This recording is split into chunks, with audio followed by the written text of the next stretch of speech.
The last passport ever stamped before this country ceased to exist. No embassy will honor it. It is a ghost document. Somewhere in the world right now, people still carry passports from countries that no longer appear on any living map anywhere on Earth. These were not small territories or forgotten outposts.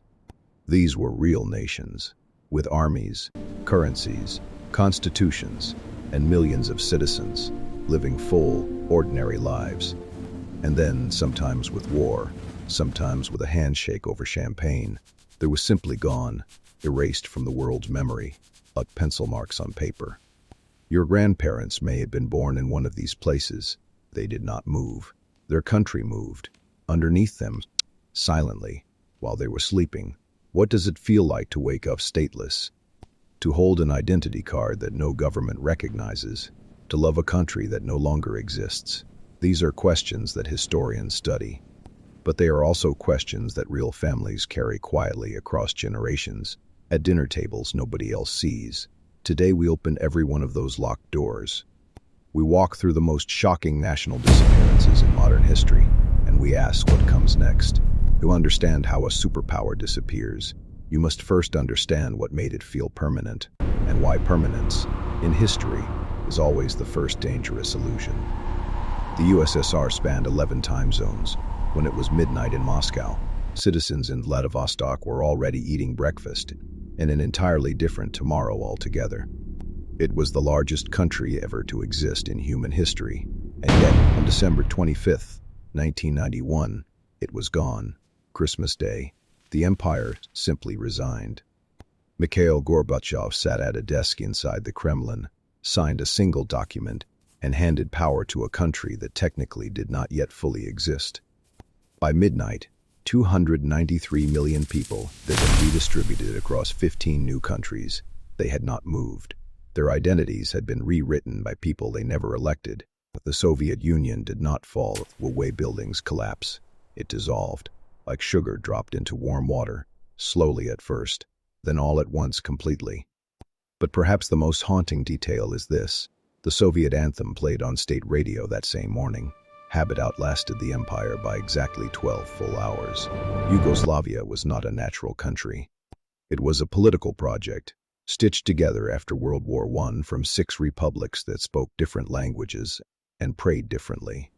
One man held it together through sheer force of personality. Josip Broz Tito ruled for 35 years.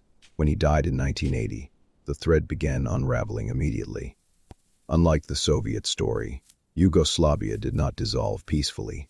It burned, it bled, and it dragged an entire continent into watching something it was too late to stop. Sarajevo was besieged for 1,425 days. That is longer than the entire Battle of Stalingrad, longer than the Siege of Leningrad, the longest in modern warfare's recorded history. By the time the guns fell quiet, Yugoslavia had become 7 countries. Every single new borderline was drawn in a language that ordinary people had never asked to speak. What makes Yugoslavia's story different from all the others is not the violence. It is that neighbors, people who shared kitchens and weddings, suddenly became enemies overnight. Now, history gives us a gift, the perfect contrast. Same era, same post-communist region, same pressures, but an ending so different, it almost feels like a different planet. Czechoslovakia was born in 1918 from the wreckage of the Austro-Hungarian Empire. It survived Nazism, survived communism, and then died, peacefully, at a negotiating table over coffee. January 1st, 1993. At the stroke of midnight, Czechoslovakia became 2 countries. No war, no vote. 2 politicians shook hands, signed papers, and that was completely, irrevocably that. History named it the Velvet Divorce. Peaceful, civilized, mature. But here is the fact that never appears in the headlines. 70% of citizens had opposed this split entirely. The people were not asked. The decision was made above them, by elites, who decided that 2 separate futures were preferable to one complicated, messy, but shared present. Today, both countries thrive independently. But every year on January 1st, Czechs and Slovaks share the same quiet, unspoken feeling. Something was lost, something they cannot fully name. Now here is the country almost nobody knows existed. It lasted exactly 76 days. Then a larger neighbor arrived, and it was erased before the world noticed anything. The Moluccas Islands in eastern Indonesia had been promised independence when the Dutch colonial empire withdrew. That promise was broken within weeks of the ink drying on it. On April 25, 1950, the Republic of South Maluku declared independence. By August, it was crushed by Indonesian military force. The world looked elsewhere. Nobody filed a complaint. Its leaders fled to the Netherlands. They brought their passports, their children, and a promise to return. 3 generations later, that promise still has not been kept by anyone. Today in the Netherlands, South Malucan descendants still carry its passport, a document from a country that died before their parents were born. They carry it anyway, still, faithfully. South Maluku teaches us something the bigger stories cannot, that a nation can die in 76 days and still be mourned, faithfully, for more than 70 consecutive years. Every country we visited disappeared differently. War, negotiation, military force, a handshake. But they all share one uncomfortable truth the textbooks rarely say out loud with clarity. The people inside them never saw it coming. Not really, not in time. Because nations feel permanent until the precise moment when they absolutely, catastrophically, irrevocably are not.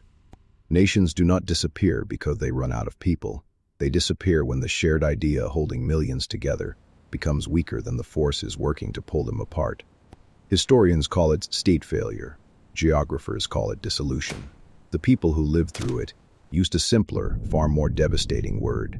They called it the end of home.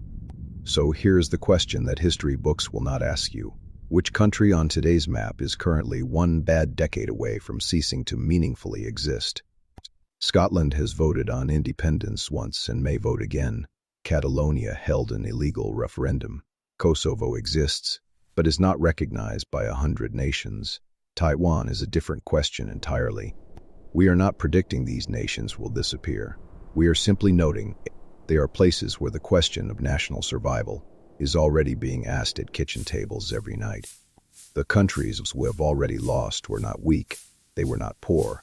They simply reached a moment when continuation cost more than anyone was willing to keep paying together. But here is what no map can ever erase. The one thing that survives every border, every dissolution, every handshake, and every signature on every document of surrender: memory. Identity survives borders. Culture outlasts governments by centuries. The Soviet grandmother still makes the same dumplings her mother taught her, in a country that no longer officially exists anywhere. The Yugoslav poet still writes in a language 3 countries now argue over. The South Malucan grandfather still teaches his grandchildren songs the Netherlands does not know exist at all. Home is not a border drawn by a politician. Home is not a stamp inside a passport. Home is what you carry inside you, and nobody can ever dissolve that.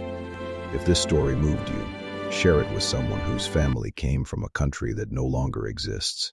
They will know exactly what every single word of this means.